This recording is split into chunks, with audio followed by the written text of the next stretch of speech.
We're on a mission from God. Wendy? So I got that going for me. Darling? Looks like I picked the wrong week to quit sniffing glue. Light of my life. We enjoy your films. I am a human being. I thought they smelled bad on the outside.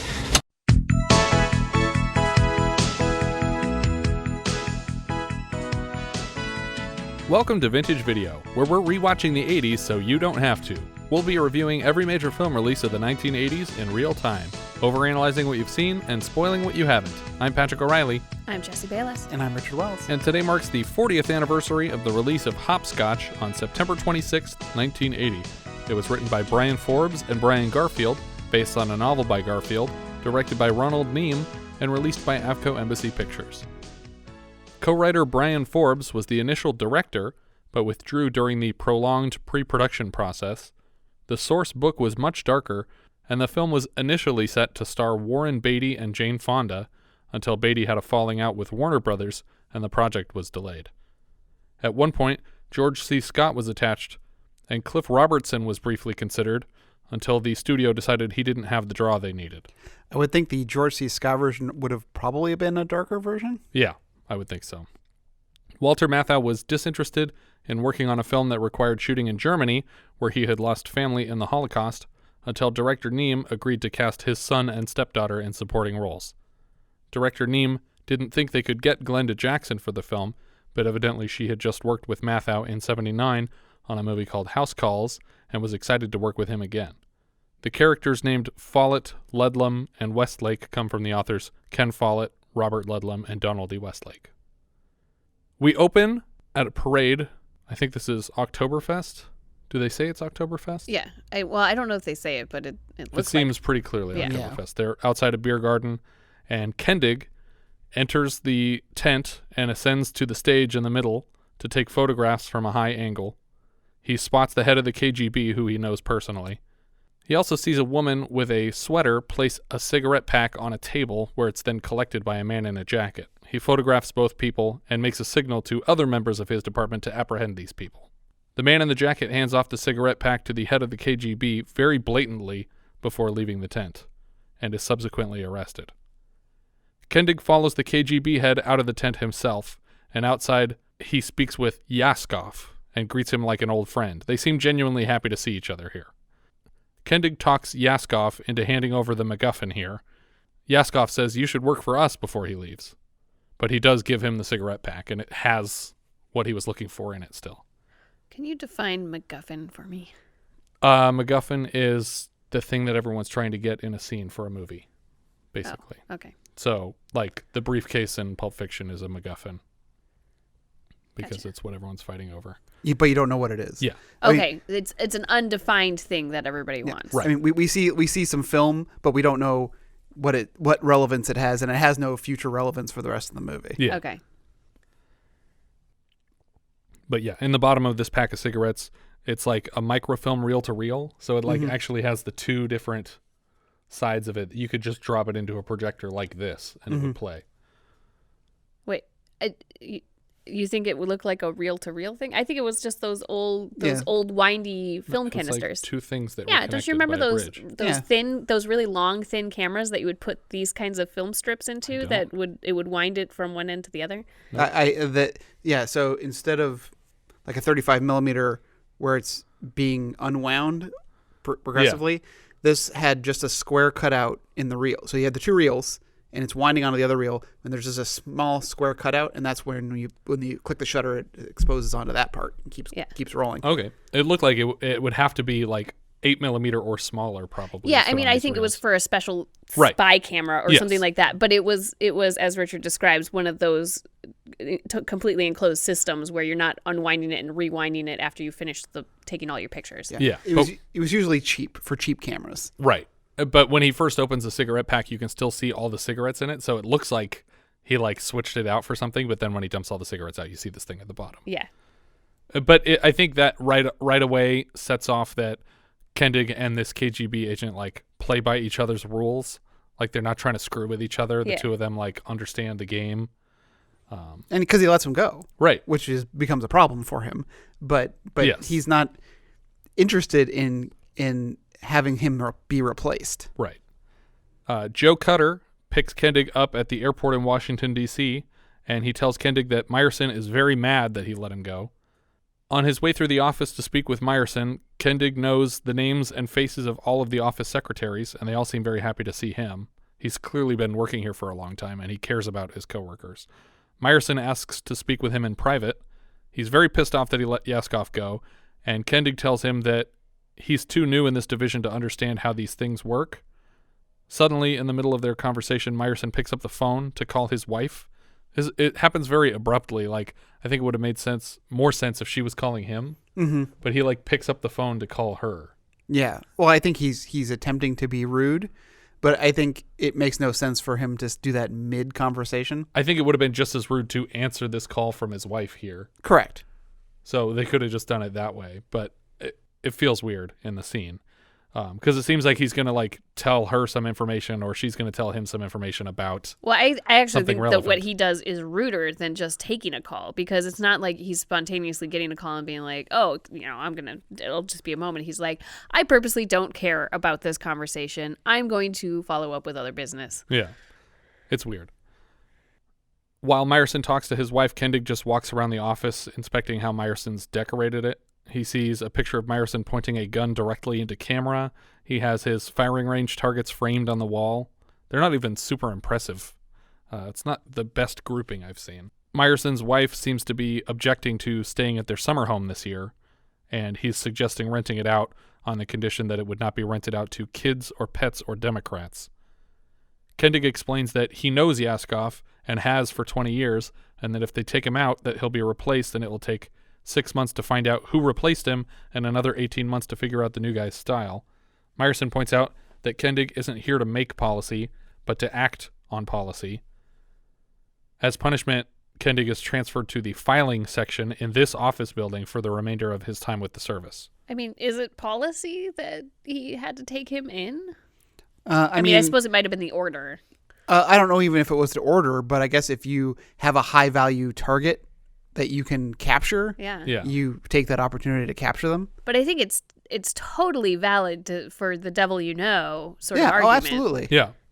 I mean, that's the whole part of the plot of Tinker Tailor Soldier Spy is that, these people know each other and they respect each other in a way, they're adversaries, but they understand why they're adversaries. Yeah. I wish we had gotten a Tinker Tailor Soldier Spy with Matthau as Smiley. Have you watched the Alec Guinness one? I haven't. No. I haven't either, but I should. I hear it's good. Myerson also explains that he'll be replacing Kendig with Joe Cutter, and he says, he's 20 years younger than you. And then Kendig says, he's 21 years younger than me, because he's not ego-driven, and he doesn't care about the age difference. He's just trying to be accurate. On his way out of the building, Kendig checks into the filing department to take a look at his own file and to basically pull everything that they have, and he fills his file with the contents of the neighboring Kinberg file. Kendig then shreds his entire file. An agent tells Myerson that Kendig never showed up for his filing job, though he did put in a call to Salzburg, Austria before leaving that day. Myerson doesn't seem to care at all, because all he wanted was for Kendig to be out of the office. Kendig sits reading a menu on a restaurant patio overlooking Salzburg when a woman tries to get his attention. She asks if she can join him to recommend a wine, because he doesn't know much about wine. And she tells him that the choice depends on what he'll be eating. And he's like, oh, is it really that important? I don't really understand. And she asks if he prefers wine young or old. Yeah. And he says, a bit older. Yeah, so at first I thought, okay, this is a really, really elaborate code. I was like, oh, wait, are they talking about prostitutes? I was like, is he trying to negotiate a prostitute? And they're using wine so they don't get in trouble? It's like, do you prefer a young wine or an older wine? I was like, what is happening? See, I thought they were just flirting. I thought they were just flirting with each other, and it was code for her. But then I was bothered by the fact that he said he liked them a little older, because he's clearly like he's way older than her. Yes, he's like 15 years older than her at least. So I'm like, you can't call her old. You're old. I like old ladies like you, person who could be my daughter. But she tells him that older wine is better because it has time to settle and it requires exposure to things like oxygen. And then Kendig's like, Are you serious? Like, he doesn't believe this spiel that she's giving him. That suddenly, like, he doesn't even want to play this game anymore. He's like, Are you a wine salesperson? Suddenly they're locked in a kiss, and then she asks where he's been this whole time, and we realize they know each other. She takes him home for lunch because she says the restaurant is terrible. They don't have good food here. At the house, she introduces him to her pet dog, which is like a Doberman or something. Yeah. And she explains that he only bites people that he doesn't like, to which Kendig responds, Oh, I only bite people I like. I love that line. Kendig points out that someone has followed him here outside, and he tells her that Myerson forcibly retired him from his position. She asks if they're still keeping tabs on her, and Kendig says, Well, we knew you married some old Nazi. Oh, come on, Kendig. He was Austrian. So was Hitler. Yes, but he had no sense of humor. in any event, it seems like the guy's dead, and she's made a full-time position out of managing his fortune here. They play gin rummy for a bit, and when he loses, he distracts himself with a record of Mozart music to avoid hearing about the debts he owes. Apparently, Matthau is something of a Mozart nut, and his agent negotiated for an obsession with Mozart's music to be added to the film as a character detail. I think it's a nice touch. I think so too. I think the filmmakers said as much, that they were like, that actually really works with this character. Yeah. And there's a scene later when he first sits down to start writing the book Hopscotch, where there's a bit of Mozart playing, and they were having a really hard time figuring out what to play over that scene, and so they let Matthau just pick the it. right music for it. I love the scene later when he's driving up to the guard gate and Figaro. And he starts singing at the top of his lungs as he drives off. You can tell he loves the music.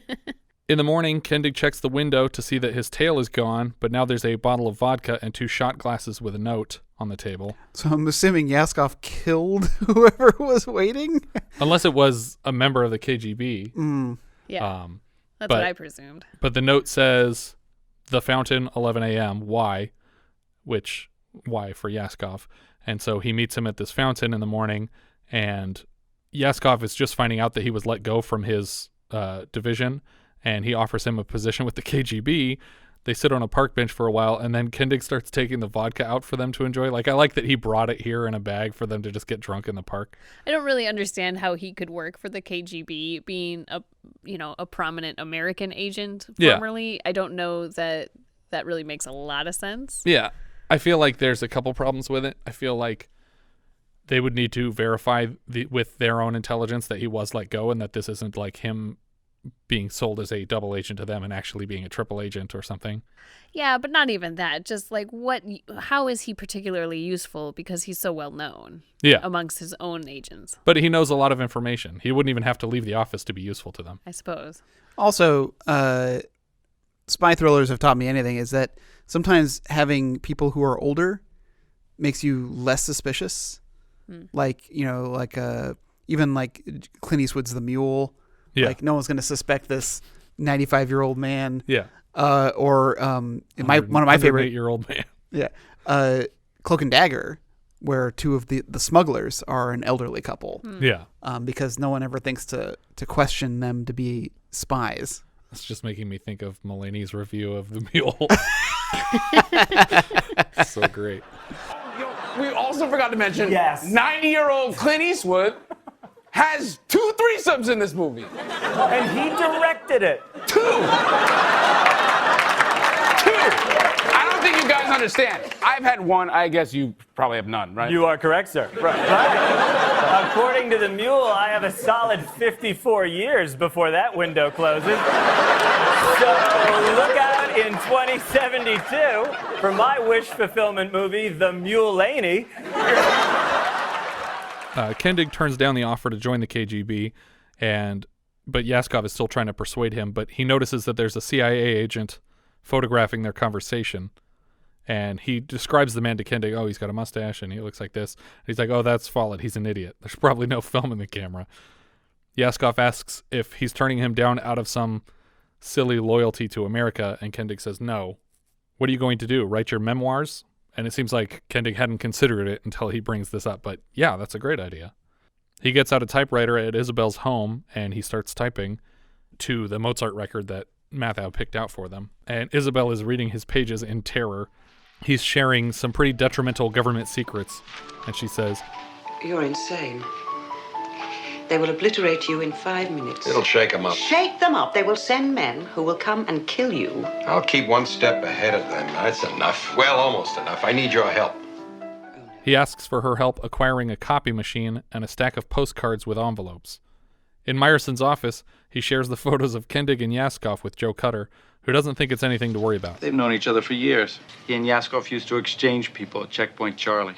Another agent, Leonard Ross, brings in Kendig's file, and Myerson finds it stuffed with someone else's information. Myerson makes Kendig Joe's problem to solve. I don't know that is the smartest thing to do because, Cutter seems to be following in the footsteps of this guy. So maybe you don't want to have the guy who thinks that this guy is doing exactly what he ought to do try to track him down. Well, I see that, but I also think that if you are trying to test someone's loyalty, like you know him best, you have to go after him, and you better do it, or else you're out of here too. Yeah.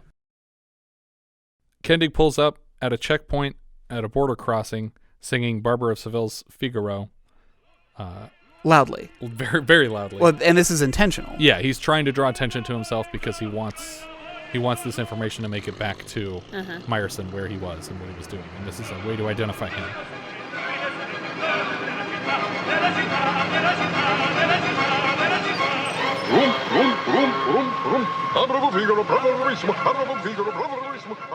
Isobel carries an armload of envelopes into a post office and mails them to every corner of the world: Paris, Peking, Moscow, Rome, London, Washington, D.C.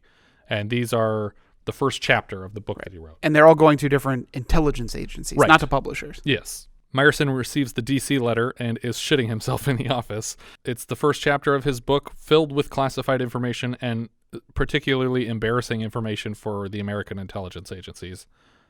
Apparently, the man at the Swiss checkpoint recognized Kendig, and the information was successfully transferred to Myerson, so Joe is dispatched to locate him. Kendig walks downstairs into the basement of a shop to visit with a forger. He collects 3 passports, 3 driver's licenses, and a credit card. The guy prices him 7,500 francs, and he counters with 6,000, claiming his department is on a budget. The forger would definitely be charging more if he knew Kendig was a rogue agent, but luckily he doesn't. He turns down 6,000 as impossible, and Kendig makes an offer of 7,000. Let me keep the 500, admitting that he has all of the cash of the full price. But the guy's like, what do you need 500 for? And he's like, Cherchez la femme, a sandwich or something? Back in D.C., it seems like Myerson is asking Joe to take Kendig out, like kill him, before the KGB tries to interrogate him for this information. Kendig finishes up some gambling. He won 10,000 pounds at a casino, and then he heads to the airport to take the Concorde somewhere. Which is awesome. Yeah. I forgot Concords were a thing. Yeah. Well, they were only, it was like the late 80s or early 90s they went away? Well, this is 1980. Right. Yeah. So, I mean. Yeah, they weren't around for long. Yeah. But it was definitely into the 90s because Hudson Hawk, they're using the Concorde as well. Okay, there you go. Another agent at the CIA, Leonard Ross, tries to track Kendig with Joe, but Joe seems content to just wait for the next clue from Kendig. Ross is looking for some kind of pattern, and Joe tells him, you won't find anything consistent on him. His checks keep bouncing because his signature varies. He's a class act. A call comes in from Kendig, and they trace it to a nearby payphone. On the call, Kendig says that the next chapter is headed to London. Joe hints at what Myerson has asked him to do, and he says, will you please surrender so I don't have to spend the rest of my life in psychiatry after I kill you, basically? And he's like, oh, wow, that's good. That's really dramatic. Like, he doesn't believe that he has any intention of doing that. At the phone booth, they find the passport and license for James Butler, the only pseudonym that they knew so far, just tucked into the phone book. Kendig picks up a phone at a diner and calls Isobel overseas. He tells her that he just said hi to some folks, and he asks if she's seen anybody. And she says, just follow the idiot. Kendig says, give him a kiss for me and tell him I'll write. Kendig has switched his name to Charlie Hannaway now. Isobel is followed out by Follett, who tells her Kendig's mother is sick and they need to find him. She happens to know that his mom died 25 years ago on August the 13th. I believe it was a Friday. Because she knows exactly when it happened and she remembers it. If that was right, this would probably have been 1954. Meaning this scene takes place in 79 and 54 had a Friday, August the 13th. Kendig shows doing up. his homework. I also liked about this scene was that they clearly didn't block off the street. Right. Because you keep seeing people who were looking ahead and then suddenly walking across the street instead of continuing down the sidewalk because they don't want to be on camera. Kendig shows up to rent a summer home somewhere, and the woman checking him in verifies first that he isn't a Democrat, implying that this is Myerson's home that he's renting. I was so happy when that happened. I was like, he's a genius. He denies being a Democrat vehemently, although he probably isn't one, because people in the intelligence agency have historically been conservative, usually Republican voters. It's only in the last few years that the deep state really took over all the intelligence agencies for some reason. He puts a Mozart cassette tape on and goes about working on the next chapter of his book. He props up a photo that he finds of Myerson framed alongside the typewriter and then immediately spills a beer all over everything. Back in D.C., Myerson frets over Chapter 2, which spells out CIA attempts on Castro's life with poisoned cigars, and then another assassination attempt on Papadoc Duvalier, who was the former president of Haiti. Did we mention that the photograph changes? Not yet. Okay. But it will soon. Joe assures Myerson that they're very close to locating him, that he rented a car somewhere in the South, and I think they tracked him to like South Carolina or something like that. So they're closing in on him, they think, but they don't realize that they also happen to be closing in on Myerson's summer home. As Kendig continues typing, every time he looks back at Myerson's photo, it seems more and more worried. It seems just putting this information to the page is kind of disgusting Kendig, and he says out loud that he would never go back to this job, even if they gave it back to him. He meets with a local guy named Maddox, even after Maddox's assistant tries desperately to keep him out of the office. He tells Maddox that his name is Jim Murderson, and he does a really terrible Southern accent until Maddox gives him permission to drop it. Oh, you can drop the accent. It's terrible. He tells Maddox he would like to charter an airplane, and Maddox says, "I'm not in the airplane business." So Kendig drops a big money clip with a few $100, and Maddox wordlessly sweeps it into a desk drawer. After an awkward silence, Kendig's like, "Can I have my clip back, please?" and Maddox is like, oh yeah, sorry. it's like perfectly like he understands his mistake. Yeah, I also like that. There's actually a line between those two. He's like, "So what kind of plane were you looking for?" And he's like, "Well, I was hoping to get some." I'm sorry, can I get the money clip back? Like he's distracted from their conversation. But Maddox offers to connect a Murderson with a discreet charter pilot.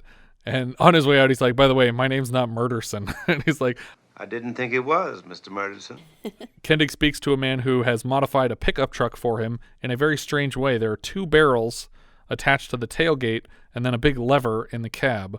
The guy asks Kendig what it's for, and in his weird Southern accent, he says that they have some work to do on some driveways. And the guy he's talking to seems to think it's such a bad accent that he literally doesn't even know what Kendig is saying. What'd you say you was gonna use it for? Oh, we just got some driveways we're working on. Driveways? Yeah, you know, driveways. Oh, driveways. And then as he's leaving, Kendig says, "Bye." And he doesn't even understand that. Goodbye, sir. Bye. Bye. At a bar later, Kendig touches base with the discreet pilot. He tells her that he wants a flight for him and a girl, and I don't really know why he mentions a girl. I don't know either. Was the original plan for... She was never going to be there. Okay. I don't know. Yeah. I'm assuming, but she wouldn't have had to file a manifest. Unless... Well, it might have been a weight concern, like in terms of you need to accommodate this much weight, but... But is he bringing anything heavy with him? I don't know. But they do change course later, so maybe he needed that extra fuel weight. Oh. Maybe that's what it was. Or, again, if someone were to sweat her, not sweater, but sweat her for information. Yeah. And she says, "Did anyone charter a plane?" He's like, "Yeah, a man and a girl, and man and woman." They'd be like, "Well, that doesn't fit what we're looking for." Interesting.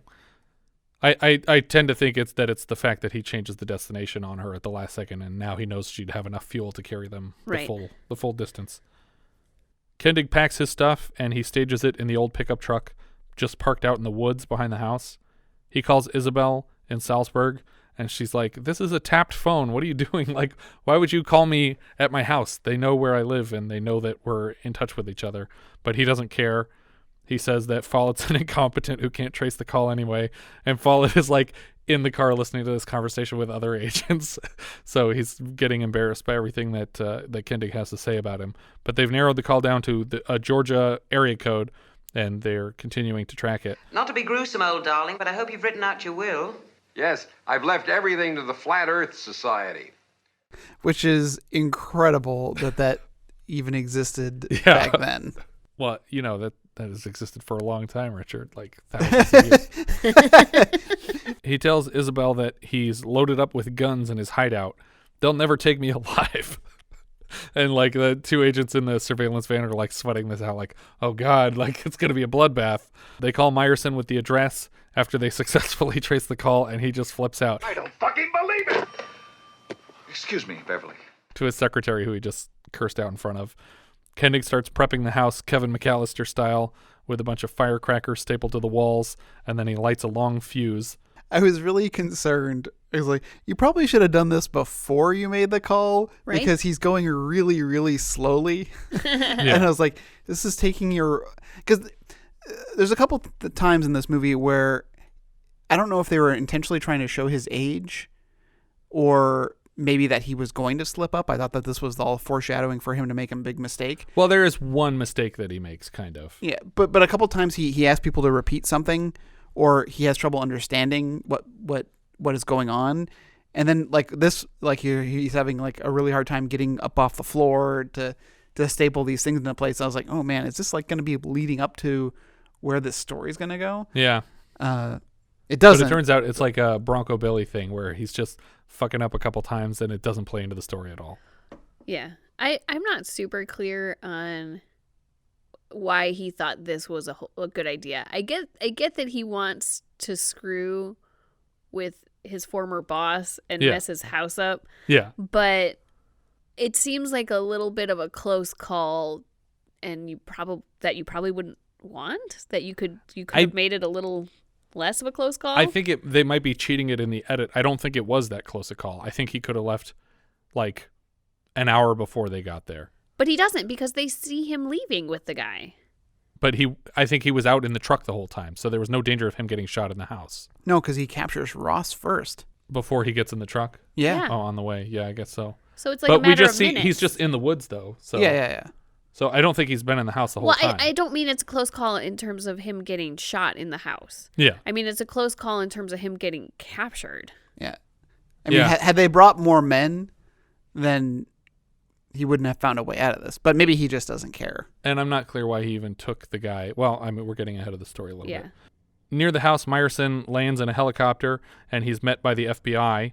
The FBI agents obviously claim jurisdiction here because this is a domestic issue. Yeah, CIA is not allowed to operate within the United States without the cooperation of a local enforcement agency. Right. Myerson knows before they get there that it's going to be his house, but all these people are like, oh, it's just down the road a ways. And he's like, yeah, I know where it is. But he can't tell anyone specifically that it's his house because he doesn't want that to be the reason that he's telling them not to shoot at it. But he does when they get up close to the house. He's like, oh, well, we should really be careful here because, there's no reason to damage this house unnecessarily. And he's like, well, I don't know. I heard that he had a bunch of guns in there and he was ready to go down in a blaze of glory. And he's like, and Joe Cutter steps in and he's like, that doesn't make sense. He never carries a gun. So he wouldn't do that. And he's like, that's not what I heard. As soon as they fire some tear gas into the house, the firecrackers start going off and all the agents start returning fire. Even Leonard Ross with the CIA, who was just watching this go down, is firing into the house now when Kendig sneaks up on him from behind and basically takes him hostage. I'm not sure why he bothered to do this. He could have just gotten in the truck and driven away. He had 3 passports from the beginning, and he's only used 2 of them so far. And this is the most really aggressive thing that he does, aside from a thing later on. Jumping the guy and knocking the gun away? Well, like later or now? Now. Right now. Yeah, right. No, yeah. He pretends to hold him at gunpoint so he can grab his actual gun. Right. And then holds him at gunpoint. It seems really out of character for him, in fact, because he just doesn't seem like threatening somebody's life is in his MO. So, because later on, he'll dump the bullets out and toss the gun back to him. in character, he should have taken those bullets out immediately. Dumped him out, there and just pretended to hold him hostage. Yeah. And then Yeah. when he lets him go, the guy would see, oh, there's no bullets. Well, in maybe the gun. when they were in close quarters in the truck, he would have seen that there were no bullets anyway. That's true, because you could see right into the cylinder. There you go. It's entirely possible the only reason that they have this confrontation is because the actor playing Leonard Ross is actually Walter Matthau's son, and they wanted for them to have a moment together. A bigger role. Yeah. There's also a really great line from the FBI agent who asked what this guy did, and Myerson says it's a matter of national security, and the FBI agent responds, Yeah, that's a phrase that's lost a good deal of meaning lately. and I was like, man, this movie's on point even for 1980. That's funny. But yeah, Kendig and Ross get into the pickup truck. Kendig is driving, but he's still holding the gun on Ross. And eventually the damage to the home is pushing Myerson over the edge, and he starts shouting for a ceasefire to everyone.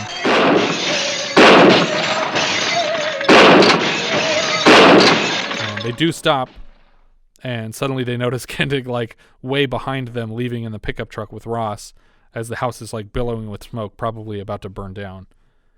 Everyone moves to pursue Kendig except for Joe, who says that he'll stay behind to call the fire department. Which, again, as Myerson, I would think, they're fucking tricking me. Mm-hmm. There's no reason for him alone to stay behind with Kendig. Well, I think he just doesn't want to be caught in whatever trap is coming next. Yeah. As they follow him down the road, Kendig pulls the new lever in his truck, and it dumps 2 barrels in the bed, and there's oil that just pours out all over the road and makes it slick enough that the drivers following him go flying off the road, which is funny because this is like such an old school like spy move, but then he tried to do it just like a practical application of this like joke spy trick. Myerson climbs out of the back seat and says, "Now I know what FBI stands for. Fucking ball-busting imbeciles." But So I found 2 versions of this movie, and one version, basically every line that Ned Beatty says is ADR to over to take out the curse words. So in the TV save version, he says, "Freaking back-breaking bimbeciles." Freaking back-breaking bimbeciles. Which, for the record, is actually the FBB, not the FBI. After driving for a while, Kendig dumps Ross and takes his passport. And then he takes the truck to a nearby dock, and it seems like he just goes to sleep in the truck. Until he can hear the plane coming that he's supposed to leave in. But I feel like you're just adding an unnecessary risk because they saw you in the truck. They're clearly still in pursuit. Mm-hmm. But yeah, that's what bothers me about this whole last section is the weird timing of it all. Yeah. That I'm like, I get that you kind of want them to be chasing you for the last part of your plan to work out because you want them to witness what you're planning. But I don't really understand the timing of, taking a guy with you and dropping him off and then sleeping in your truck and waiting till the next morning. Yeah, there's no reason she couldn't have been getting there right as he did. Yeah. For him to pick up and leave. When he gets on the plane, she asks where his lady friend is, and he says her mother wouldn't let her come. The plan was to head to Martinique, but then he gives her a new longitude and latitude, which she recognizes as Bermuda. When they land in Bermuda, the pilot tells him that he reminds her of her father. That's always been my problem. Which is already funny before I realized that this is his actual stepdaughter playing this character. We see Kendig in his hotel room, placing his own photograph into the passport that he took from Ross, an identity I assume they would keep tabs on after he took Ross's passport. Like, wouldn't Ross say to them immediately, "He took my passport, he's probably going to use my name"? I guess only if he was going to be traveling internationally. Maybe he just didn't even think that he had lost it or... But at the very least, I feel like he would have told Myerson, and Myerson would have been like, "I need to know any international flights with this guy's passport showing up." Myerson pitches Joe Cutter briefly on setting up a honeypot for Kendig, and then Joe suggests instead that he touch base with Isobel in Salzburg to try and get a step ahead of him instead of waiting for clues. Kendig moves through customs in London, and he tells the agent that he's writing a book. What's the name of the book? Hopscotch. Good title. Joe pleads with Isobel for some way to reach Kendig before the Russians do, and she jokes, "You mean Myerson's methods of termination are more humane than the Russians?" If you guys are going to kill him, why should I help you? Because everyone's going to kill him. She seems to already know that this is the plan, regardless of who gets there first. Kendig shows up at an airfield looking for Ludlow. You mean Ludlum? He's over there. Joe and Ross have a Bridge of Spies moment with Yaskov and his deputy. Yaskov tells Joe, "If I tell you the city, you can find him, right?" And Joe says, "I'm not going to make any kind of a deal with you." And then Yaskov insists that it's too dangerous to let Kendig roam free, so he hands over the city, London, willingly. He expects a quid pro quo someday in the future, though. He tells Joe that Kendig is operating under the name Leonard Ross, and Joe tells Ross as much. Like, "Oh, by the way, that passport that he took from you, that's his passport now." Kendig steps into a shop and asks the guy at the counter questions in German and French before finally settling on English that they both speak fluently. He asks if Alfie Booker still works here, and they understand the question, but they're dumbfounded by his sudden perfect English speech when he started with German and French for no reason in London. Right. They confirm that Alfie is just around the back. Alfie appears to be some sort of electronics whiz, and he asks Kendig how the transistor worked last time, and apparently it went well. Kendig draws out a sheet of blueprints to go over a very more complicated task. Alfie laughs at the blueprints a bit. Apparently there's something funny here I'm not getting from reading them over their shoulders. Myerson reaches out to Giles, his English counterpart, for some cooperation in locating Kendig, and Giles agrees, but he has a bit of a laugh at their expense because he's still getting these intelligence packets in the mail from Kendig, and he knows everything that they're trying to hide. Joe suspects that Kendig is looking for a publisher, and he would naturally be looking for a larger one, so Joe is sure that he's actually looking at a smaller one. He goes back and forth on this idea a couple times, though. Yeah. Kendig calls Isobel in public from his hotel, and Follett watches the conversation. He tells her that he will be staying at the Feathers Inn tonight. It sounds from context like they've stayed there together before. Isobel invites Follett into her home, insisting she is expecting a call from Kendig, and then sneaks out while pretending to get ice for his drink. Follett sees her leaving but can't follow because her Doberman has him cornered. And that whole play seems like really dangerous to the dog. Yeah, that's what I was thinking. He's probably just going to shoot the dog. Yeah, if he's a bad agent, that's the first thing he would do is just pull out his gun and shoot this dog in this house and leave. Or maybe if he's a good agent, I don't know. Maybe that would have been the right move. But Kendig goes to meet with the publisher, Mr. Westlake. Westlake is very excited to have landed this book. He thinks it's going to be their biggest book of the year. Probably bigger than that if they're a small publisher and this is like international intrigue. This would be a big deal book for anybody. They each warn each other of the risk they're about to take with this partnership, and we cut to Myerson and Cutter taking the hovercraft like we did earlier this year in Bon Voyage, Charlie Brown, because as we mentioned, the tunnel was not a thing yet. They try to stonewall Westlake in an effort to get him to hand over the manuscript. I am fairly certain that if they already made a deal with the British government, which I think they did, that Westlake would not be allowed to publish this book if it were forbidden by the government, because England has weird rules about freedom of the press. You need like royal permission to do things. Yeah, but I don't know if these guys, I don't know if the British government actually cares that this stuff gets published. Yeah, he does say it's not their problem. It's not their problem. They don't care if it gets published. They are cooperating in so much as, yeah, we'll do you the favor and let you operate here and try to get your guy. Yeah. But then maybe the point is also that he's not worried about the legal implications of doing it because he's going to publish the book anyway. Like he seems to not even care if they kill him because he has like a dead man switch of, I sent this manuscript all over the place and the book's going to get published no matter what. Right. It's possible that he even sent it to other countries. Where he could totally publish it without the British government's rules. But he's essentially decided to stake his career on releasing this book. I think your friend Kendig has you well and truly by the short hairs. They tell Westlake that he is signing Kendig's death warrant by publishing the book, and he reminds them that Kendig asked for it to be published, and only he can unask. He then tells them where in London Kendig is staying, the Windsor Hotel, potentially actually signing his death warrant. I don't know why you would be like, by the way, he's at this hotel, he's in this room, like go get him. I think that Kendig probably told him to tell them that. Maybe that's true. They meet Yaskov in the lobby of Kendig's hotel, and they all head up to his room where they find a recording with a message for all of them. He tells Joe to make everybody drinks, and he starts to. He points them to the last chapter, which is there in an envelope, and that's basically the end of the recording. He just says, oh, here you go, here's the rest of the book if you wanted it. I also like that the only other person who accepts the drink is Yaskov. Yeah, he's the only one who's like, yeah, he's got us. And it's not even Yaskov's drink. Like I like that in the message he says, "Oh well, sorry, I would have given vodka, but I completely didn't think about it." And it's like, you recorded this message in advance, like you could have gotten vodka, but yeah. Isobel pulls up to the Feathers Inn, and back in his own room at the Hilton, Joe finds Kendig waiting in his room with a gun trained on him. Kendig ties him to a chair and prepares to gag him when Joe says that he's backed himself into a corner here, but Kendig says, "No, you let me out of it." And Joe says, "I can't do you any favors here." And he's like, "You already did because you knew this gun was empty and you surrendered to this chair willingly." And then he wraps up his mouth to leave. Before he leaves, Kendig tells Joe that he bought a small plane and he'll be taking off across the channel in the morning.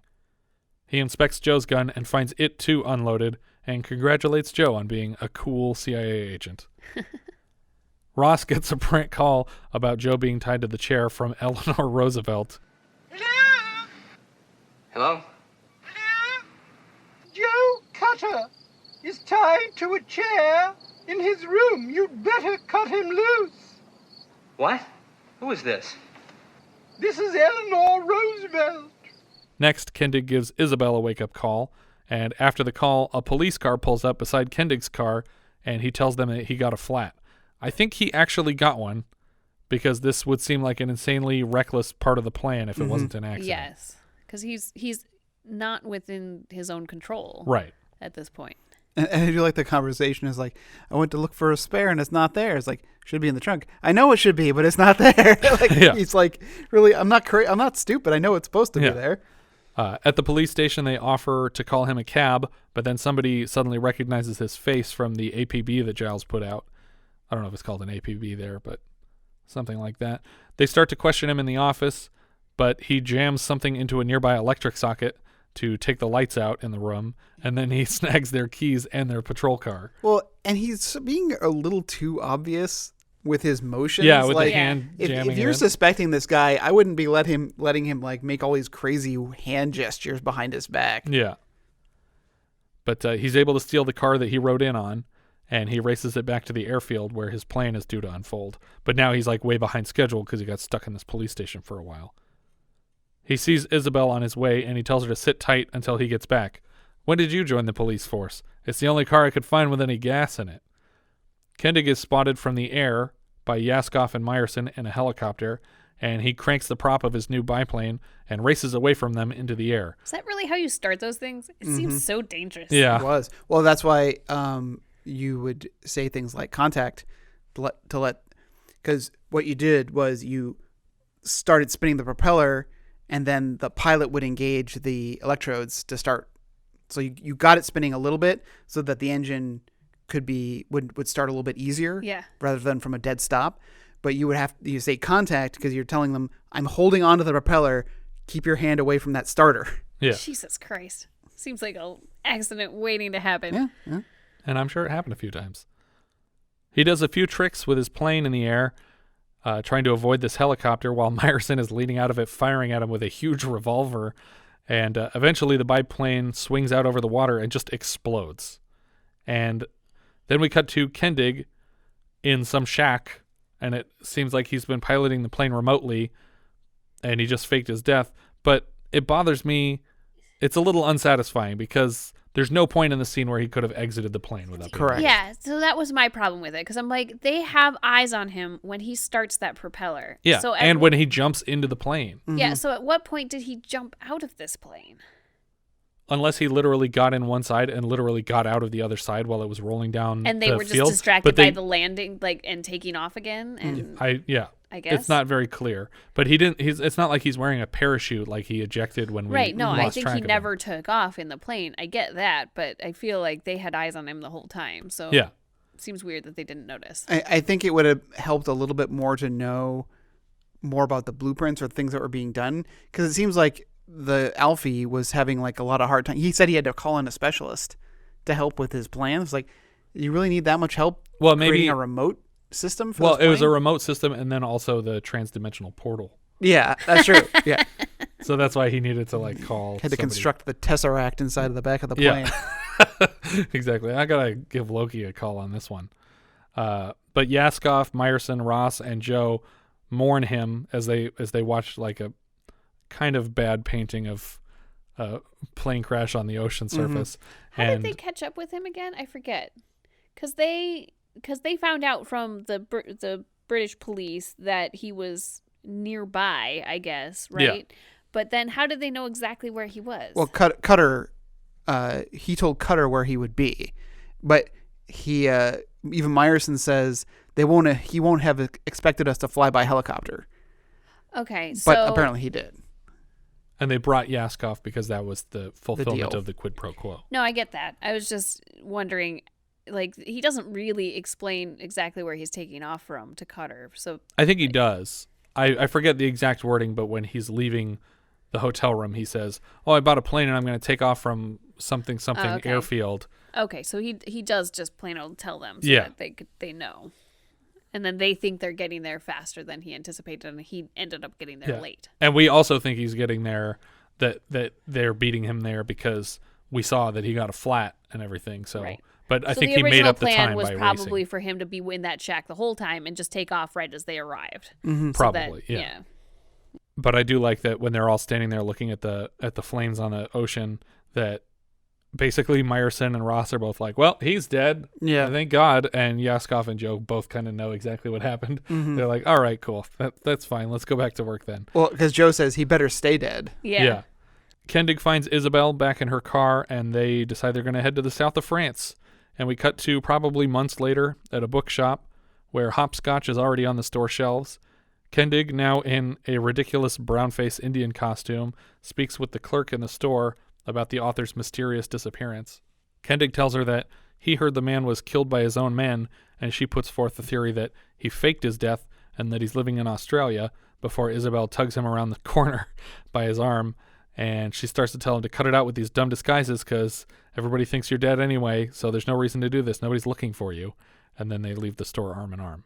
And that's the end of our film. I also thought it was interesting that the photograph on the book is one of the photographs that Follett took. Oh, interesting. And I was like, how did he get that photo? Yeah, they wouldn't have the rights to that. The CIA wouldn't hand that over. I think it would have been a funny joke to have Yaskov also having a man photographing them, so that the in joke would have been that he just asked Yaskov for a photo that he had of him. After so he like dead. blatantly touched base with the KGB, but lets the CIA think he's dead. Yeah. That's funny. But I mean, at that point, he's basically an agent of the KGB if they know he's alive, but the CIA doesn't. Yeah. But he wants everybody to think he's dead because he doesn't want to have the KGB go after him. Yeah. I think it would work just as well to show, like, you zoom in on the cover of the book and it says, like, photo credit Joe Cutter. Like, he just stole it from the CIA so they could use it for the book. Our director here was Ronald Neame. He was born in 1911 to film director father Elwyn Neame and actress mother Ivy Close, who worked together on titles back in 1912. His parents were making movies in 1912. He began working as a teenager in the 20s at the newly opened Elstree Studios, where we shot The Shining and Empire Strikes Back earlier this year. He worked as a DP at Elstree as far back as the 30s. He was a DP on something called To Hell with Hitler in 1940, which is cool because that's when Hitler was still alive. So I like that he maybe saw this movie. In 42, he was nominated for a special effects Oscar for his work on something called One of Our Aircraft is Missing. In 46, he adapted Charles Dickens' Great Expectations for David Lean, which earned Neame an Oscar nomination for screenwriting. His first directing credit was in 47. In 70, he directed Scrooge with Albert Finney and Alec Guinness. He also directed The Poseidon Adventure, The Odessa File, and Meteor, on his way to his last directing credit in 1990 at the age of 79. He passed away 10 years ago at 99 years old, and he is not the father of actor Christopher Neame, as Richard and I suspected when we saw his name in the opening credits, but his son was a filmmaker, also named Christopher Neame, who coincidentally passed away in June of 2011. I think when we were trying to find the actor, we found the obituary for this filmmaker, and we were like, oh no, he died, but it's a different person. But his son actually passed away within 4 days of the first anniversary of him dying. So They died less than a year apart. The writer of the novel here and of the screenplay, Bryan Garfield, he also wrote novels that were adapted into the first installments of the Death Wish and Stepfather thriller franchises. The other writer, Bryan Forbes, was nominated for an Oscar in 1960 for The Angry Silence. He also wrote Chaplin in 1992, and he has acting credits going back to 46, including Cone in Guns of the Navarone and Camp Attendant in A Shot in the Dark. Walter Matthau was Miles Kendig here. He played Lieutenant Garber in The Taking of Pelham 123. He's Charlie Varick in Charlie Varick. Oscar Madison in The Odd Couple. Albert Einstein in IQ. We had him earlier this year in Little Miss Marker. And he reteamed with director Ronald Neame next year for First Monday in October, which is the one about the female Supreme Court justice that we watched the trailer of. Oh, okay. Glenda Jackson plays Isobel von Schönenberg. She has 2 Best Actress Oscars for Women in Love and A Touch of Class in 69 and 73, respectively, and 2 more Best Actress nominations in the 70s alone. That's pretty impressive. Sam Waterston was Joe Cutter. He was Nick Carraway in The Great Gatsby. He's Sidney Shanberg in The Killing Fields, D.A. Jack McCoy in like 400 Law and Orders. He's the spokesperson for Old Glory Robot Insurance. Yes. And he'll be back for Heaven's Gate later this year. His scenes for this movie had to be pushed back a bit when Heaven's Gate went way over schedule. Ned Beatty played G.P. Myerson. He was Bobby in Deliverance. He's Arthur Jensen in Network, Otis in Superman. He's the mayor in Rango doing an impression of himself. Yeah, well, it's an impression of John Huston, doing an impression of John Huston from Chinatown. He's also Lotso. Yeah, in lots Toy of Story hugging, 3. lots of hugging bear. Yeah. Again, playing John Huston, probably. I don't know. I think it's amazing, like, because even in Superman, he was older. Yeah. You know, and he's just still around. It's impressive. I'm not saying, like, I'm not trying to be weird about it. I'm just saying, like, it's very impressive that he's still going. Yeah, he's doing great stuff still. Herbert Lom was Mikhail Yaskov. He plays Charles Dreyfus in Return of the Pink Panther, Pink Panther Strikes Again, Revenge of, Trail of, Curse of, and Son of. He was Dr. Sam Wyzak in The Dead Zone. He's Levantus in Spartacus. He's Louis, a.k.a. Mr. Harvey, in the original Lady Killers. David Matthau was Leonard Ross. Sorry, I wanted to add another Lom credit. Yeah, he was Colonel Bachner was his character in the Richard Chamberlain King Solomon's Mines, where Richard Chamberlain plays Alan Quatermain. Nice. It's a total Indiana Jones like knockoff. I mean, I know Alan Quatermain predates that, but just the whole style of it. Is Quatermain from the same author as like the John Carter stuff? No, it's a different novel. Okay. David Matthau was Leonard Ross. He's the son of Walter, but not the son credited as his assistant earlier this year on Miss Marker. So we've had 2 sons of Matthau in credits this year. George Baker played Parker Westlake. He was Sir Hilary Bray in On Her Majesty's Secret Service. That's the guy whose name James Bond steals for the whole movie. Mm-hmm. He's playing Hilary. He was Captain Benson in The Spy Who Loved Me. He's Tiberius in I, Claudius, and he played Fletcher in Folks earlier this year. Severn Darden was Maddox. Like we said in our previous episode, he was Culp in Battle for and Conquest of the Planet of the Apes. He's Van Helsing in Saturday the 14th, Dr. Meredith in Real Genius. And we've had him already this year in Small Circle of Friends, Why Would I Lie, In God We Trust. He was the priest that made Marty Feldman shout all of his confessions. Ray Charlson played Clausen. His credit is Crow Elf in Hawk the Slayer later this year. So I don't know what that means. Crow, elf. That was his credit. So maybe he just does the voice of a crow and the voice of an elf. In Hawk the Slayer from 1980. He plays a floor manager in Shock Treatment, and he's an American prisoner in Empire of the Sun. Joe Dorsey played security guard. He was Connolly in War Games, Sheriff Bates in The Philadelphia Experiment, Congressman Doughton in Real Genius, and Hal Abramson in Brainstorm. Yolanda King played the coffee shop manager. This is the daughter of Martin Luther King Jr. Huh. Cool. And Alan Cuthbertson played Sir Giles Chartermain. He was Major Baker in Guns of the Navarone. He's Melbourne in The Sea Wolves, which we'll be covering next year. And he's Peter Montrose in The Mirror Cracked later this year. That's all I had for I have one. Ooh, what do you got? I had one.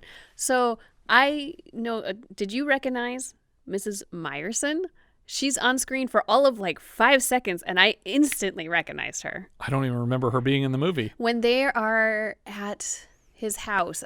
Yeah, they go to Myerson's house, and she's like a super space cadet. She's not even listening to what they're saying. That's Mrs. Myerson? I thought that was like an assistant that he had at the house because he jokes about... Well, I didn't know who she was relative to him, but I looked her up in the credits, and she's listed as Mrs. Myerson. Yeah. So, but she was at his house, and I instantly recognized her. She is the, what do you call it? The social worker from Mrs. Doubtfire.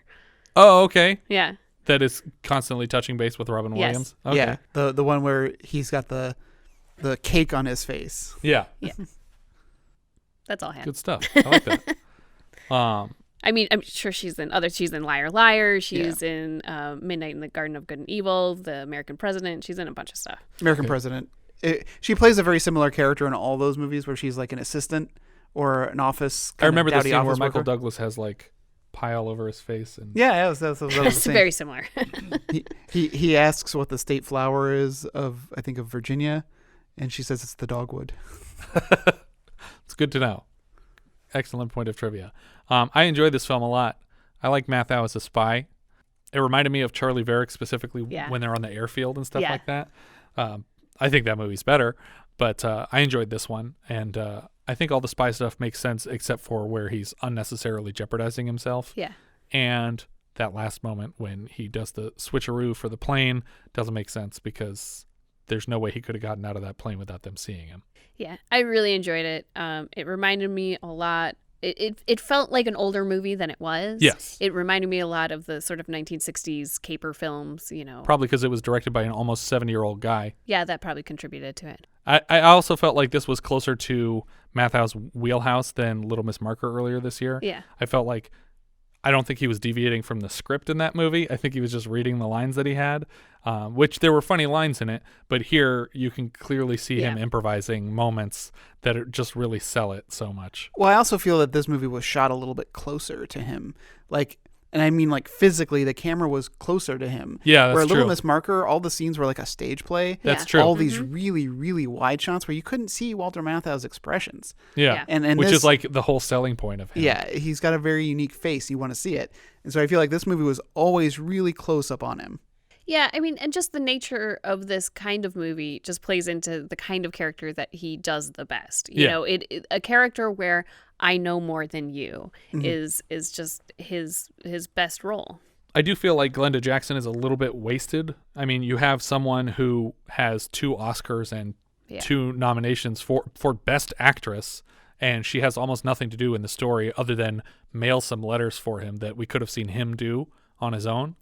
Yeah. It just seems like they could have given her more of a part to play in this whole heisty situation. But I love the relationship between the Sam Waterston character and Walter Matthau is great. I think it plays really well. I think Ned Beatty's great as an asshole. You never see him as such a pathetic asshole. Like usually he's like a powerful jerk. I love seeing Sam Waterston this young. He just looked like such a baby. I've never seen him this young before. But yeah, I think it was a good one. What do you think, up or down, Jess? It's an up for me. Yeah. I enjoyed it thoroughly. Yeah, same here. It's an up. I don't think that I probably, although I say that now, but we'll probably put it in the exact same spot. I don't think I was as enamored with this movie as you guys were. I did enjoy it. I can't really say too many bad things about it. I can't remember really laughing anytime in it. I laughed pretty loud at the money clip line, just because the look on his face and the way he delivers the line, like it really sells it for me. Well, because it almost seemed like an outtake. Yeah, like he messed up. It's like, can I get the money clip? But yeah, I enjoyed it, but I wasn't blown away. I think it's a fine movie, though. Yeah, I actually laughed harder at it the second time because when I knew the line was coming, I noticed how distracted he looks between the guy taking the money clip and him asking for it back. That he's just like just perturbed, and he's just like, am I gonna ask for it? Is it worth it to ask for the money clip back? Yeah, you know what? I want the money clip. I'm gonna ask for it back here. But yeah, I think it was pretty great. Richard, where's this going letterbox for you? This is going in the 32 position. Okay. Just below Brubaker and just above Night of the Juggler. All right, Jess, where do you have it? I have it pretty high. I have it on number 14 now that there's a handy number next to the list. Yeah, we're dumb, and we just figured out that we could put numbers in our list on Letterboxd and see exactly where the movies rank. So no more counting, no more guessing. It's number 14. It is below The Changeling and above The Long Riders. And I think it belongs there because I enjoyed this movie a lot, and I always lean towards enjoying sort of comedies and upbeat movies. Like a lot of the other movies in this general area, like The Changeling, Ordinary People, My Brilliant Career, The Long Riders, The Big Red One, they're all dramas. Yeah. You know, and I will always like a comedy better than a drama. And so I think of the comedies, this is right up there. Obviously, it's not going to be up there with like Airplane, but it's it's still up there on my list. Yeah. I'm kind of right between you guys. You had it in the 30s and you're in the 10s. I have it at 26. I have it just below Blue Lagoon and just above Blues Brothers. So it's in a blue sandwich. Yeah. I think that's everything we have for this one. If you guys have any thoughts you'd like to share with us, we are Vintage Video Pod on Twitter, Facebook, Instagram, and Letterboxd, where, as I said before, you can find each of our full movie rankings for the year. We can also be found at vintagevideopodcast.com. Please consider rating us on iTunes to help people find the show. And if you take the time to leave us a review, we will thank you personally in an upcoming episode. If you're feeling especially generous, you can also support the show through patreon.com/vintagevideopodcast. Thank you so much for listening, and I hope you'll join us next time when we'll be discussing My Bodyguard, which IMDb describes like so. When a boy comes to a new school and gets harassed by a bully, he acquires the services of the school's most feared kid as a bodyguard. We leave you now with the trailer for My Bodyguard. Where'd you get this beautiful hair? Kmart. So funny. I never go to the bathroom if I can help it. Well, what do you do? Just hold it in. Stay away from liquids. Everyone knows that going to school is an education in itself. Feel under the dust. The gum's not the worst. It's the boogers that freak me out. One false move might wipe you out. And any meal could be your last. I should know. My name is Clifford Peach. Knew he was a fruit. And this is my story. $1 every day from now on, you got it? I'm not gonna pay. You got nerve, even if you ain't gonna live long. That was me before. Eat this. What's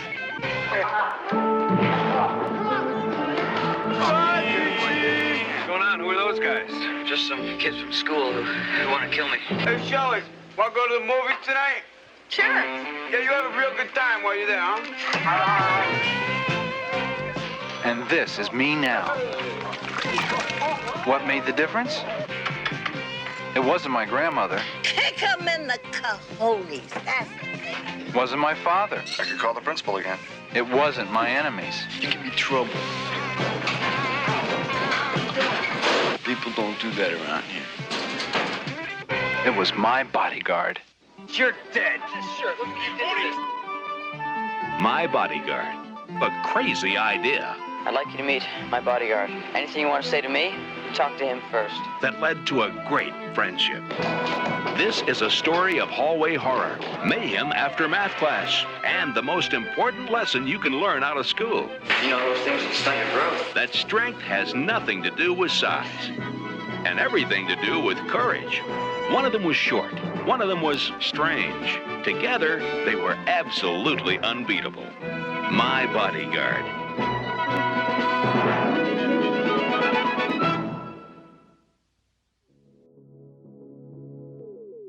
Hello, this is Terrell. And I'm Nate from Movie, Film, a podcast where we pick a flick and decide whether it's a movie or a film. We have new episodes every Friday wherever you listen to podcasts. Spotify, Apple, YouTube. So join us, become part of the discussion of whether Taxi Driver is a movie or if a Goofy movie is a film. So search Movie, Film, Terrell, Nate to find out.